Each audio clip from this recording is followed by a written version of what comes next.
Okay, so Blaze Firestorm asked, how do I respond to people that attempt to rattle my pinkness with masculinity jokes? And uh, it's in a lot of ways, I initially adopted pink because I wanted to confront that and force people to not judge a book by its cover. You know, I'm not a stereotypical anything. I try when people ask me, are you gay?" You know, I try to answer the question with, "Well, I prefer not to label myself. You know, I consider myself sexy to the core, and I'll sleep with whoever I feel like it. And I just, you know, I happen to be more stirred up and tingled by women, but I'm not gonna, you know, decide who I'm with and who I love and who I kiss and who I roll around naked with based on what box I've checked. You know, it's up to me, and I don't like the feeling of having to decide and label myself. Sometimes I'll tell people like, well, how is that relevant? Are you interested in dating me? There was a great response from one of the actors in Big Bang Theory, and they said, well, you know, how come you haven't responded to the rumors that you're gay? And he said, well, I didn't think there was any reason to defend against something that I don't find offensive, which I love. Like, right.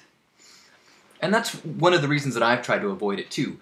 When I was young, meaning like junior high and high school, I was so afraid of being labeled gay that if you would have said, "Are you gay?" I would have, yeah, before you finish the question, go, "No, no way! Oh my God, no way!" You know, and like really, it was important for me to that confusion not to be made of me.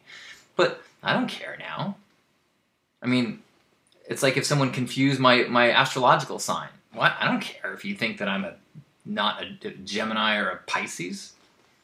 I mean, if you want to get to know me and it's a part of our story and a part of, you know, has some context or relevance, maybe. But unless you're going to sleep with me, I don't see how it's relevant. And so I didn't, now that I'm older and now that I recognize that there are other people in that age group that probably have that same pressure, I don't want to add to that. I don't want to make it seem like there's a right answer to that question. And there's not a right answer and an answer that needs defending. It's not relevant. So I love that guy's answer, and I'm always practicing it because, yeah, it comes up occasionally. Over the years, it's taken less and less effort for me to brush it off because, not to, you know, toot my pink horn, but I've had a pretty sexually adventurous life, and I would put quite a bit on the table in a wager against anyone accusing me of being, you know, anything really, that I have savored the fleshly delights in ways that most straight, especially homophobic men, would only dream of. In fact, they may have actually, you know, masturbated to. Never mind. The point is,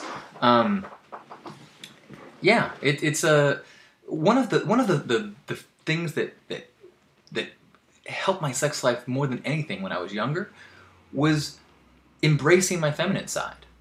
You know, today is a Fat Tuesday, and there was a time years ago when I dressed up in drag for before I was pink, I had long hair, and I dressed up in drag with my long hair for a Mardi Gras parade. And I used to love dressing up in drag because I got more attention from women when I embraced the femininity than I ever did when I was just a guy. So if there was, you know, Halloween or Mardi Gras, if there's a chance for me to put on some, you know, frosty lipstick and lip liner and make myself all garishly pretty, I would take it. Sometimes, you know, as a guy is yelling something from a car, a truck, generally, my instinct, you know, is to be like, if you only knew what you are taking out of your possibilities by being so narrow-minded. Nothing is more, I think, attractive or opens more doors of experience than removing the judgment on yourself and others.